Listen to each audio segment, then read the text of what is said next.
Մեկ, ահա։ Բայց շատ գնացի։ Բայց մի քիչ որ առաջ կան։ Չէ, առաջ եկեք։ Հա, ո՞նց խոսում։ Պատրաստներ եք ասում։ Արնացի։ Հա, նայած։ Սպասեք։ Նորը ջան, ինչ ես։ Լրագրողներ ջան, մի քիչ հետ կան։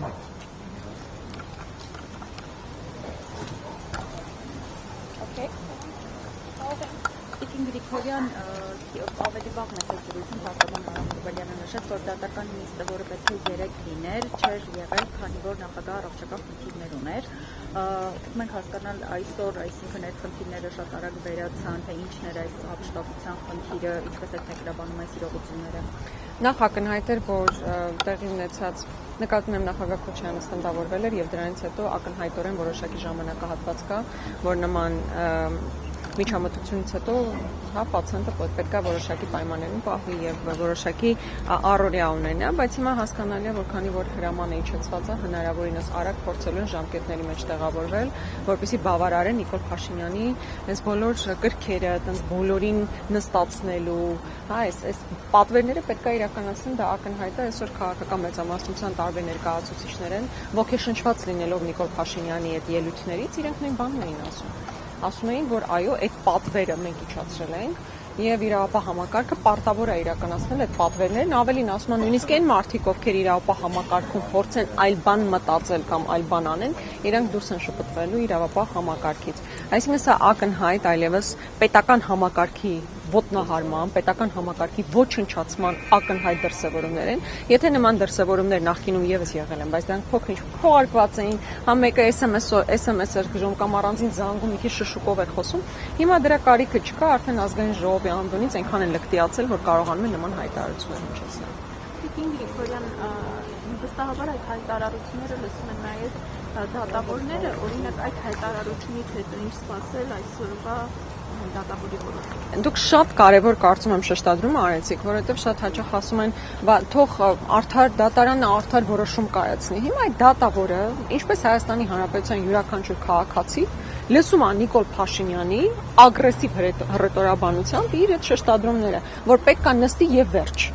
Հիմա դատավորը, եթե նույնիսկ պարկեշտ մարդ լինի, եթե նույնիսկ ուզենա արդար վճիռ կայացնի, նման ճնշմանը իսկապես չի դիմանա։ Ես դժվար եմ պատկերացնում, որ հիմա դատական համակարգում, եթե նույնիսկ կան եզակի մարդիկ են։ Ընդ որում հիմա պատկերացրեք, որ այս ամբողջ ժամանակահատվածում Նիկոլ Փաշինյանն բողոքում է, չէ՞, իբր դատավորներից բողոքում է։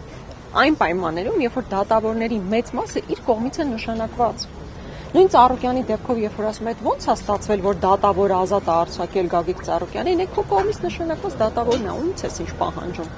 Բայց կրկնում եմ, սա աննախադեպ ճնշում է նաև դա ամբողջ դատական համակարգի վրա, եւ ես շատ ցավում եմ, որ միջազգային մեր գործընկերները,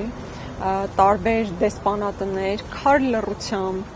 առանց որևէ ծպտուն հանելու հետևում են այս ամբողջ գործընթացներին եւ ավելին կարծես թե ողջունում են դեպի Եվրոպական միություն Հայաստանի Հանրապետության շարժվելը, որ իհարկե հիմնականում դեկլարատիվ բնույթ է կրում, բայց ակնհայտ է, որ սրանք ուղիղ ռեպրեսիաներ են քաղաքական դաշտի նկատմամբ եւ եթե հիմա տեսնեք հիմնական ընդդիմադիր ուժերի առաջնորդների նկատմամբ ընդգծված քաղաքական ռեպրեսիա է,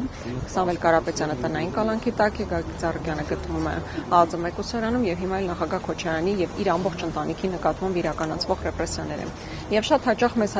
հարցնում են, չէ՞, բա այս իրավական գործը ոնց կմեկնաբանեք, քննչականի այս հայտարարությունը ոնց կմեկնաբանեք։ Ես ուզում եմ իսկապես ասել, որ էական չեն, թե ինչ է գրված քննչականի հայտարարության մեջ կամ ԿՊԱ-ականների այդ հայտարարություններին, որովհետև դա չլներ մեկ ուրիշը կլներ, այդ մեկը չլներ ուրիշ բան կլիներ։ Կարևոր է հասկանալ քաղաքական ամբողջ կոնտեքստը, թե ինչու են իրականացվում հետ ընտրական փուլում նման ռեպրեսիաները, որովհետև սովորաբար եթե մի փոքր ռեպրեսիաներ միջև ընտրություններն են իրականացվում, դա մի տրամաբանություն կա, որ պետքա վերարտադրվի իշխանությունը, բայց իշխանության վերարտադրումից հետո աննախադեպ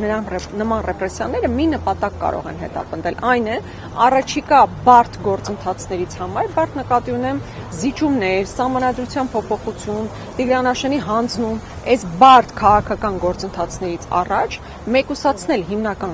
դերակատարներին, որոշակի տեսարաններ ապահովել սեփական ընտրազանգվածի համար եւ այն մարդիկ, ովքեր երբեք չեն քվեարկել Նիկոլ Փաշինյանին եւ համաձայն չեն տարվող կուրսի հետ, ուղղակի վախի մթնոլորտից ելնելով այլևս որևէ բան չխոսեն։ Այսինքն ես շատ կարեւոր եմ համարում, որ մենք այս հայացքով նայենք իրադարձություններին ու հասկանանք քաղաքական ամբողջ ենթատեքստը տեղի ունեցողին։ Տիկին Գրիգորյան, ինչ է կարծում, ինչպիսին կլիներ նույն այդ միջազգային հանրության արձագանքը, եթե նման իրողություններ տեղի ունենային, օրինակ Ռոբերտ Քոչյանի իշխանավարության տարիներին։ Դա կարծիք չի, դա ամեն ինչ դրսևորվել է բավականին սուր հայտարարություններ եղել են, կարծում եմ մեր բոլորի մոտ էլ այդ բանը տեսարանը շատ տպավորված է, թե Սվիտալսկին ոնց էր գնում դատարան, հա, տարբեր քաղաքական գործիչների համար ներկա գտնվելու եւ նաեւ քաղաքական խոսք էին հնչեցնում։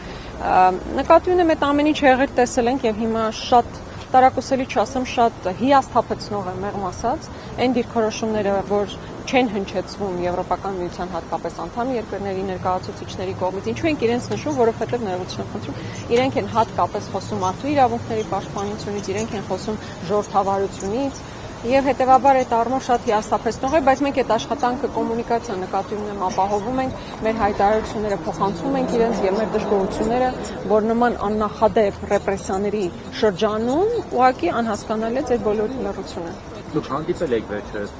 եվրոպական դեսպանների հետ։ Հա, Մեծ Բրիտանիայի դեսպանի հետ ենք անձամբ հանդիպել։ Դե իրենք ավելի լավ լսող են, քան լավ լսող են։ Բնականաբար լսում են այն ինչ որ մենք իրենց կոմունիկացում ենք, բայց հաշվի առնելով ընդհանուր աշխարհաքաղաքական կոնտեքստը, հաշվի առնելով որ այսօր Նիկոլ Փաշինյանի վարած քաղաքականությունը մեծ հաշվով սպասարկում է որոշակի իրենց ընդհանուր շահեր, նախընտրում են լռել, այսինքն ինդուլգենցիա Նիկոլ Փաշինյանը ստացել է նման ներքին ռեպրեսիաներ իրականացնելու համար։ Կոնկրետ եթե Միացյալ Թագավորության, այո, դեսպանի մասին է խոսքը, իրենց նախաձեռնությունն է եղել, եթե նկատել եք բոլորի հետ են հանդիպել, բայց մնացածին հետ հանդիպում այս պահին չկա, բայց կոմունիկացիա, այսինքն նամակագրություն եւ մեր դիրքորոշումների փոխանցում ապահովում ենք։ Գրիգորյան, եւ այս գործի շրջանակներում ընտանիքներ դեպակալել եւ կալանավորել, ասել ընտանիքի հորը տնային կալանք են տվել, գիտեմ, մորը կալանավորել է, երեխաներին կալանավորել, թորներին եւ դա լավ չեմ պատկերացրի։ Դուք ծանոթ եք այդ ինչ ընտանիքա, ոնց է հայտնվել այս գործի մեջ, ովքեր ի վերջո կալանավորված։ Տեսեք, որքանով ես հասկանում եմ, ընտանիքի հայրն է, տանը թողել են ընտանիքի հորը, այսինքն մեծ ավագ սերնդի ներկայացուցիչ է, 70-անց տղամարդ է, տղամարդուն կալանքի տակ են, տնային կալանքի տակ են պահել, նրա կնոջը եւ երկու դուստրերին կալանավորել են։ Դուստրերից մեկը ունի 3 անչափահաս երեխա։ Հիմա այդ 3 անչափահաս երեխաները զրկված են եւ մոր խնամքից, եւ մեծ հաշվով անմիջական հարազատ չունեն, ով կարող է իրենց խնամել, որովհետեւ մայրը կալանքի տակ է, մորաքույրը կալանքի տակ է, տատը կալանքի տակ է, պապը կալանքի տակ է։ Ես հիմա մնացած իհարկե մանրամասները տնային կալանքի տակ է, այո, դե տնային դժվարանում եմ դա ասել, նույն տանն են, թե չգիտեմ, համենայն դեպս աննախադեպ իրավիճակ է եւ ամբողջ ընտանիքը կալանքի տակ է գտնվում եւ սա ես կարծում եմ սովորական այլ պայմաններում որոշումը այլ կլիներ, բայց հաշվի առնելով որ Նիկոլ Փաշինյանի երեկվա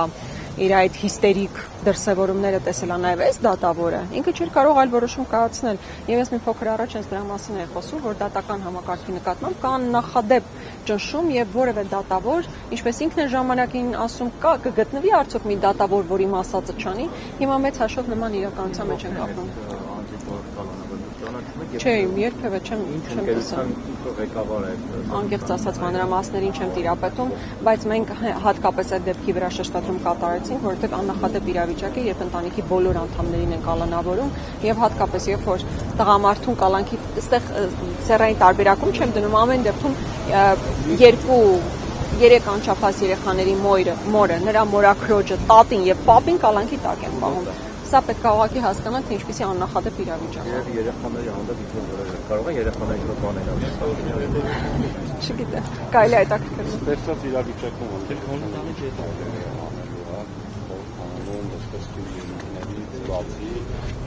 եվրոպական կառույցներին տեղեկացնելու բացի ինչ ֆայլերի,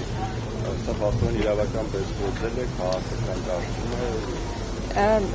Շատ ճիշտ հարցադրում եք հնչեցնում են, ինչ որ դուք նշեցիք եւ խորհրդարանում մեր դիրքորոշումների հնչեցումը եւ միջազգային կառույցների հետ մեր կոմունիկացիան պլան մինիմումն է, այսինքն առնվազն այն է, ինչ որ մենք այս փուլում կարող ենք անել, բայց ընդհանուր այս ալիքին դիմագրավելու համար ես պետք է հստակ ասեմ, որ սա մեկ քաղաքական ուժի իրականացվող գործ չի, այսինքն այնպես չի, որ Բարգավաճ Հայաստանի նկատմամբ իրականացվողը միայն հնարավոր է նրանց կողմից դիմագրավել։ Հիմա այս ընդհանուր ֆոնը հանգեցնելու են նրան, որ առաջիկա զիջումներից առաջ մեծ վախի մթնոլորտ է սերմանվելու եւ մենք հիմա բոլորս քաղաքական դաշտում արկա ընդդիմադիր գործիչները պետք է ամեն բան անենք, որպեսզի թույլ չտանք այդ վախը սերմանվի եւ մարդիկ չկարողանան տեսնել, թե իրականում ինչա տեղի ունենում։ Այսինքն շատ ավելի գործողությունների լայն բանի մասին ենք խոսում, շղթայի եւ ավելի մեծ ներգրավվածություն քաղաքական գործիչների մասով։ Փողոցային պայքար, Ես որևէ բան երբեք չեմ էլ բացառել, այդ ակնհայտ է, որ չես կարող բացառել, բայց հենց այս փուլում կոնկրետ առաջին քայլ, երկրորդ քայլ, երրորդ քայլ փողոցային պայքարի մասով թույլ տվեք չբարձրացնեմ, առաջիկայում էլ կխոսենք մեր գործողությունների մասով։ Ես եմ շնորհակալ։